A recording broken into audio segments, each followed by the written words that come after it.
Good evening, everyone. This is Cameron with the Contrarian Podcast. I'm coming at you today because I wanted to talk about something that is used in my channel that I just kind of wanted to say a few things about because I really feel strongly about it. And that is the Arch of Titus. You actually might see it in my opener, and it's usually flanking my face, but it's this relief, and it's something from the Arch of Titus, which is in Rome. And I feel like I needed to talk a little bit about it and why I've been using it as my background and other things which I use in this channel. So I've been researching for the past couple of days, and I've prepared a slideshow. And I do want to just go through this small teaching, so let's go ahead and get started. So, yeah, I want to talk about the Arch of Titus. There it is. You guys may have seen this before. It's kind of like the Arc of Triomphe. A lot of arches or victory arches are themed based off of it, but it's in Rome. It's used to be in the old Roman market district, and this is something that was built, and it, of course, has a history, and it's got a lot of implications that go along with it. So let's really look at what those things are, and why I personally have been using it in my channel. So here we go. So you guys might know about the Roman Jewish War, particularly 70 AD when Rome sacked Jerusalem. These things are sort of very close to events towards the end of the New Testament, and things which really mandate what has happened since then, since the spread of the gospel. Jews and Christians in synagogues. It's had an effect on a lot of things over the last 2,000 years up till where we are now. So basically, 30, 40, depending on who you're talking to, years after Jesus is dead, zealots and other people rise up because there's a lot of taxes within Jerusalem, and then the governor desecrates the temple. He basically takes the lampstand and all the other golden artifacts from within the temple, and this causes massive riots. So much so that other legions are deployed, and it's not great. Josephus in his writings said that about 1 million possibly died in Jerusalem when the Roman legions attacked.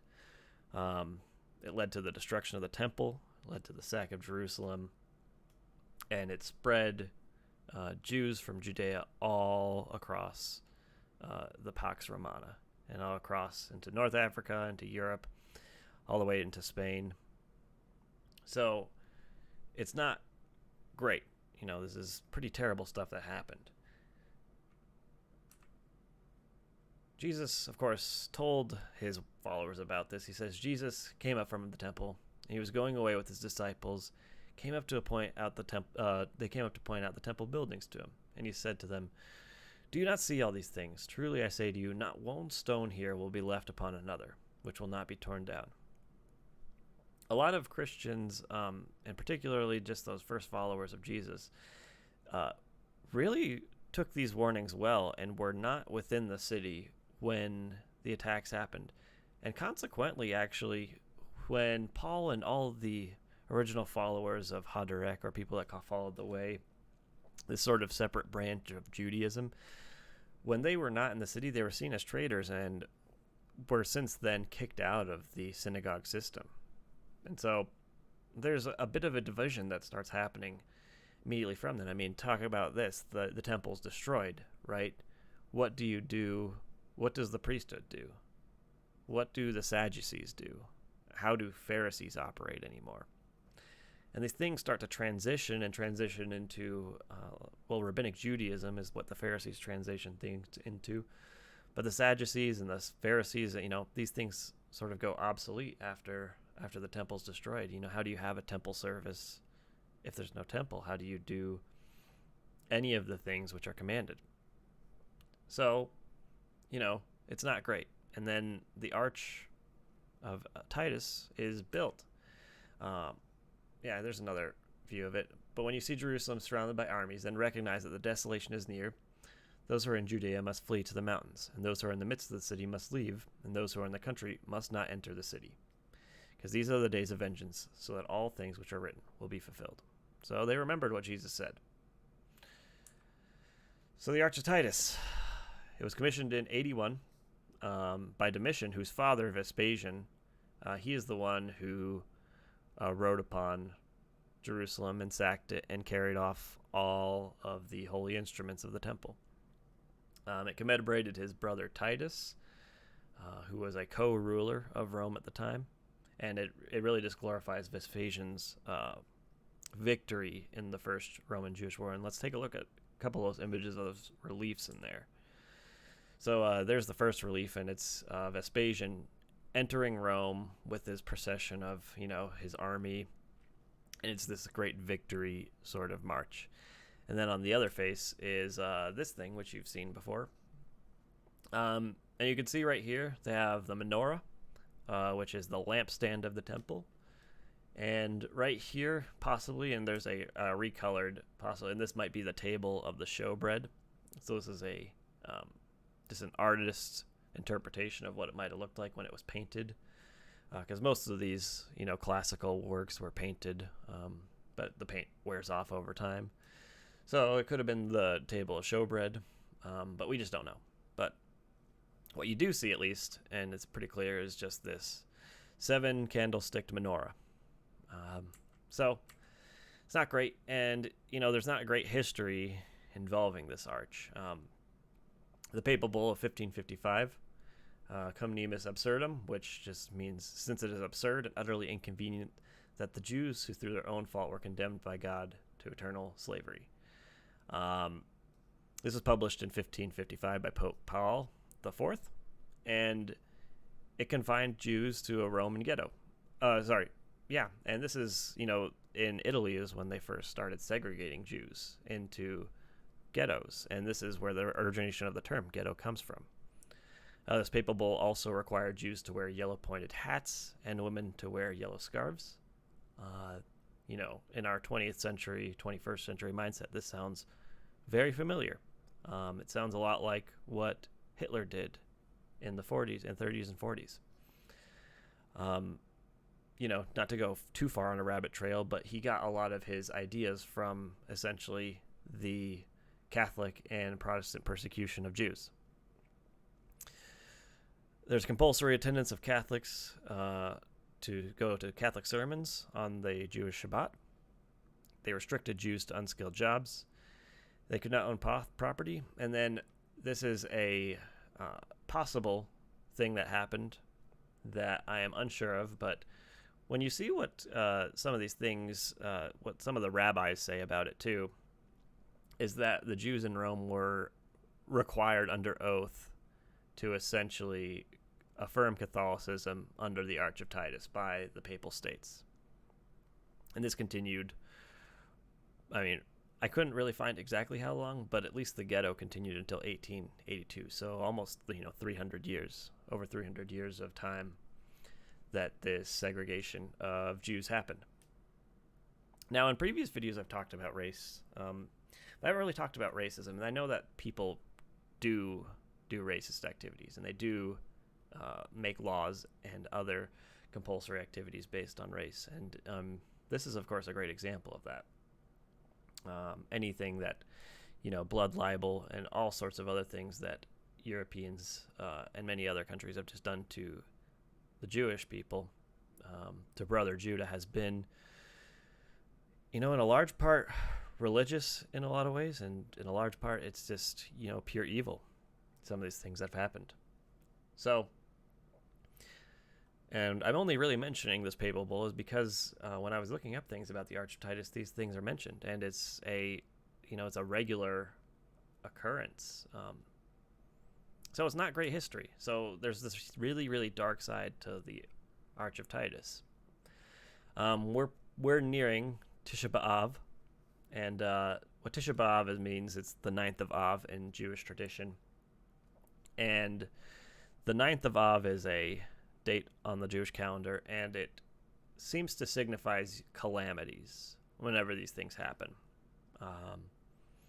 They say that on the 9th of Av is the return of the spies from the land, which actually disqualified the first generation of Israelites leaving Egypt, disqualified them from entering the land. The 9th of Av was the destruction of the first temple. 9th of Av was also the destruction of the second temple in 70 AD, which is signified there on Titus's arch, or the Arch of Titus. It was the defeat of the third war, or the third rebellion. And it was another time after that rebellion happened that they just plowed the Temple Mount and completely demolished the site in general. It's a monument to the Jewish diaspora, so it is a view of Judah's move to all the nations at the hands of Rome. It's got a history of Jewish persecution in Europe, as we saw with the Papal Bull. And this is why I think there was possible reason, but in rabbinic writings, Jews were cautioned to not walk under it, particularly the Roman ones, just because of the, sheer calamity. It represents the destruction of the temple. It represents the exile from the land. It represents living among the nations, and it's not great stuff. The Arch of Titus is not great stuff. So then, of course, the real question, is why do you use this? Why do you use the Arch of Titus? And I guess, I'm always looking towards the future in many things and what it is we have now. But in Isaiah 60, it says, "No longer will the sun be your light by day, nor the moonlight to shine on you. Instead, Yahweh will be your light forever, and your Elohim your glory. No longer will your sun go down, your moon will no longer wane, for Yahweh will be your light forever. Your days of mourning will end." So yeah, the Arch of Titus has a lot of really dark, calamitous stuff really tied and associated with it. But there is always that future hope that the prophets gave of just the future restoration. So again, why do I use it? And I really want to talk about a specific thing, a really curious redemptive story among the Arch of Titus. So let's look into a little bit of the language real quick. I wanted to show you that Exodus 25, it really lays out what it looks like. And this picture, of course, really lays it out pretty well. But, seven holes, and how it's supposed to be these half circle shapes, and how it's to be lit by oil and, using pure olive oil to light the lamps, and the wicks are trimmed twice a day, these sort of things. So, and it's made of pure gold, of course. And it's in the temple. It's at the left side of the temple when you enter it. You order the people of Israel, you pour a cup of oil pounded into olives for the light, and to keep the light burning continually. Aaron and his sons are to put it in the tent of meeting outside the curtain in front of the testimony, to keep it burning from evening until morning before Adonai. This is to be a permanent regulation through all the generations of the people of Israel. It doesn't say specifically in the Bible, but the continual burning light, it's almost a reminder that God is continually with them, that God's presence is in the temple. Much like how the pillar of fire rested over the tabernacle, there's just a row of fire that rests inside the tabernacle. And it's just it's a view of light, and light just being constantly with the people. It's to really signify, I really think, the presence of God. So it's got very significant meaning, and you should really study what's in the Mishkan, what's in the tabernacle yourself, because these items, the table of showbread, the altar, just every single piece of the temple and tabernacle, it really speaks a lot to just the sort of liturgy around God. But let's move on. That's a different rabbit trail. You might be familiar with the Hanukkah tradition, but it is in Maccabees, a Deuterocanon book. And when the Greeks, of course, take over, so when the Macedonians, after Alexander the Great, are in Judea, they desecrated the temple. which Jesus mentioned, just like remember the desecration of sacrilege that's in the temple. When a pig was slaughtered on the altar, and that's something that happened. And then when the Maccabean revolt happened and they kicked all the Greeks out of Jerusalem and they retook the hill on Zion, they essentially had this festival of dedication where they made new, so I'll just read it. They also made new holy vessels into the temple, and they brought candlesticks and the altar of burnt offerings and of incense and the table. And on the altar they burned incense, and the lamps that were upon the candlesticks they lighted, that they may give light in the temple. And they, of course, they constructed a new altar out of a single stone like it's required. And, that's what the, festival of dedication, otherwise known as Hanukkah, that comes from, is it's got a very significant meaning, because they finally relit the temple. The lights went out, but then they were relit. Let's really look at the language. So, of course, Hebrew, it says menorah, and it's it usually means lampstand when you're looking at Exodus 25. Well, in the Greek Old Testament, the word used is luchnia, which is used lampstand. There it is. You can see it in the Greek. And, of course, in our English translation, not so great. It's going to be translated as candlestick or lampstand. So the reason I'm showing you this sort of Septuagint translation of the Old Testament next to the Hebrew is so that when I'm using the word menorah, you know what I mean. I'm not, because candlestick and lampstand don't really get the thing. The menorah is, this thing right here. It's the seven candled, essentially, lampstand that is dictated in Exodus. So let's look at since we know that the Greek is used as luchnia, let's look at luchnia in the New Testament. In Matthew 5:15, there it is, luchnia. You are the light of the world. A city set on a hill cannot be hidden, nor does anyone light a lamp and put it under a basket, but on the lampstand, and it gives light to all who are in the house. Let your light shine before men in such a way that they may see your good works and glorify your Father who is in heaven. Jesus instructs his disciples, because Matthew 5 is given to his disciples to really be light to people. And it's, as we're looking at this lampstand, it gives God's light. It's a reminder of his presence. It's the reminder of his Shekinah. But even Jesus reminds that the light gives all to our in the house, and let your light shine so that people can see your good works. It's a picture of your good works and your good deeds. So to always be doing them. Let's look at some more use of the word luchnia in the New Testament. And, this here in Matthew 5 is mentioned in the other Gospels. So it's used, the word luchnia is used in the same way in those other Gospels than just Matthew. Let's look at Revelation, because this is another picture we see it. At the end of Revelation chapter 1, as for the mystery of the seven stars, you saw my right hand, the seven golden lampstands, and the seven stars are the angels of the seven churches, and the seven lampstands are the seven churches. And there it is, luchnia, ecclesia, lucia, ecclesia. So the seven ecclesia and the seven luchnia.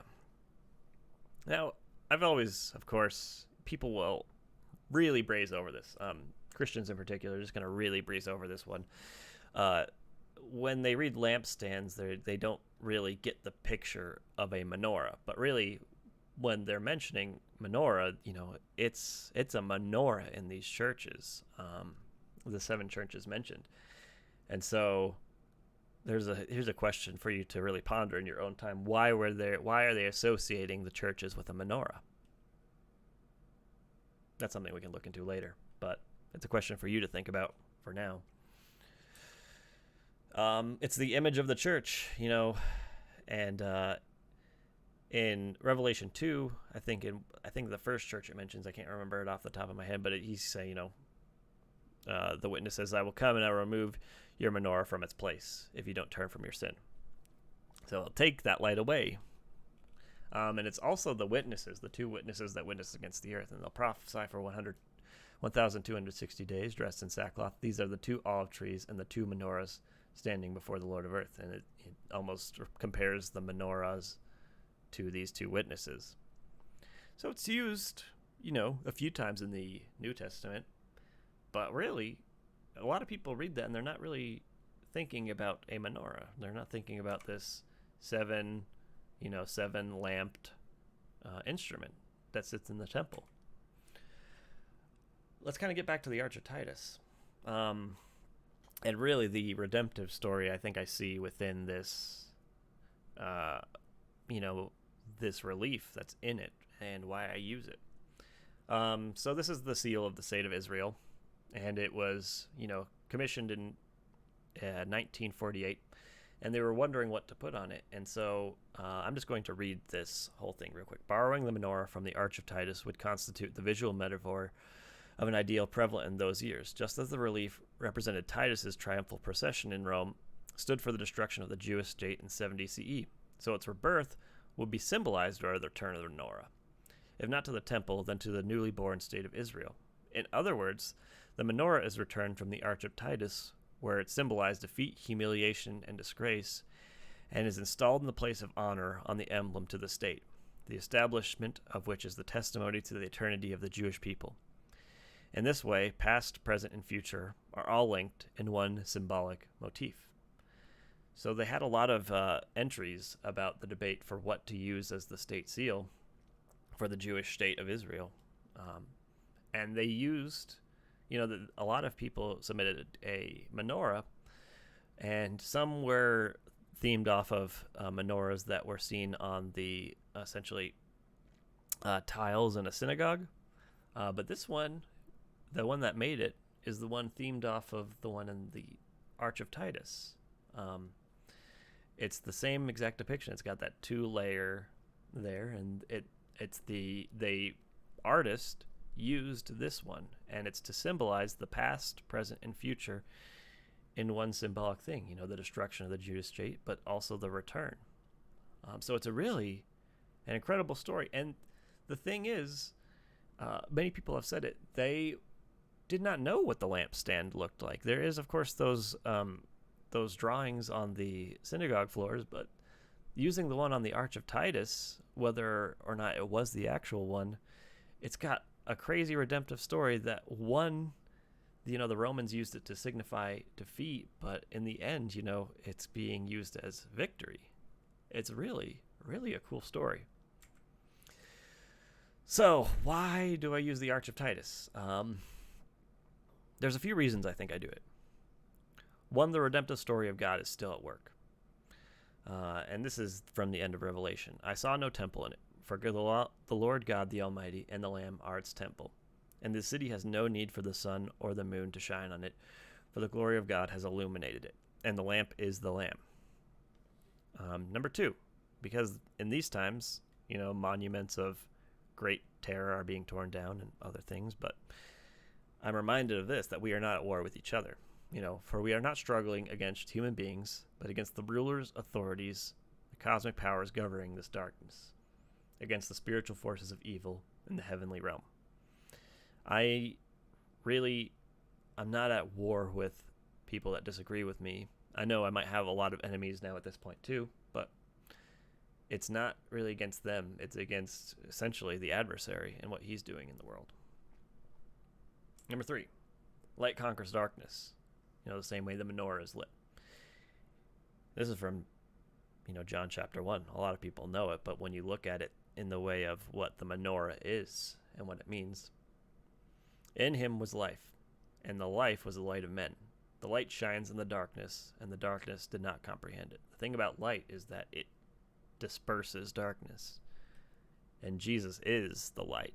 He is the lamp, and he is the temple, as you see at the end there. They don't need a sun nor a moon because God is the light. Number four, and this is something I'm going to talk about a lot later, because we really have to talk about the sovereignty of God. What man intends for evil, God intends for good. As for you, you meant evil against me, but God meant it for good in order to bring about this present result, to preserve many people alive. This is, of course, when Joseph was sold into slavery by his brothers, but in the end he became regent over Egypt, and he he kept his brothers alive, and he preserved them another day to preserve against the famine. And of course, this fifth one, and it's something I've brought up a couple times, but we're still strangers in a land that's not our own. And it's the end of Deuteronomy 30. At that point, Yahweh your Elohim will reverse your exile and show you mercy. He will turn you and gather you from all the peoples to which Yahweh your Elohim scattered you. So, the arch might be a symbol of the diaspora, but because we are scattered, what remains is that there's hope. And there's still hope. And that's something I cling on to, because this is something really cool. Of course, Messiah is going to come back, and he's going to make things right. And this is from Isaiah 11. On that day, Adonai will raise his hand again, a second time, to reclaim the remnant of his people, who remain from Asher, Egypt, Patros, Ethiopia, Elam, Shinar, Hamat, and the islands in the sea. He will hoist a banner for the Goyim, assemble the dispersed of Israel, and gather the scattered of Judah from the four corners of the earth.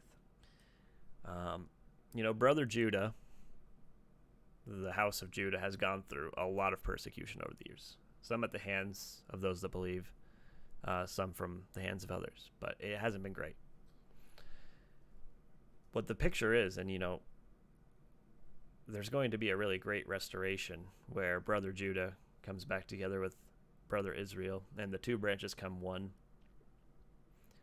And, we'll actually see the full restoration of the 12 tribes.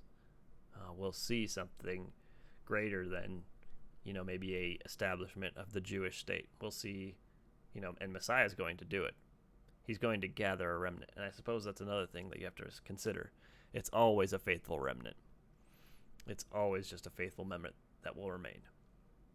So, I think with that, you kind of know a little bit about why I've chosen the Arch of Titus. It's it's not a great thing. Certainly not. But it reminds me of the hope. And at least that's as much as I can say. We really have to look for the hopeful things in this time, rather than the things that are going to be divisive. So, I think with that, I'll say shalom to you all. Thank you all for joining me tonight, and I really hope that you can learn something, a little bit about the Arch of Titus. So shalom to you. May he lift up his face upon you and give you peace. Amen.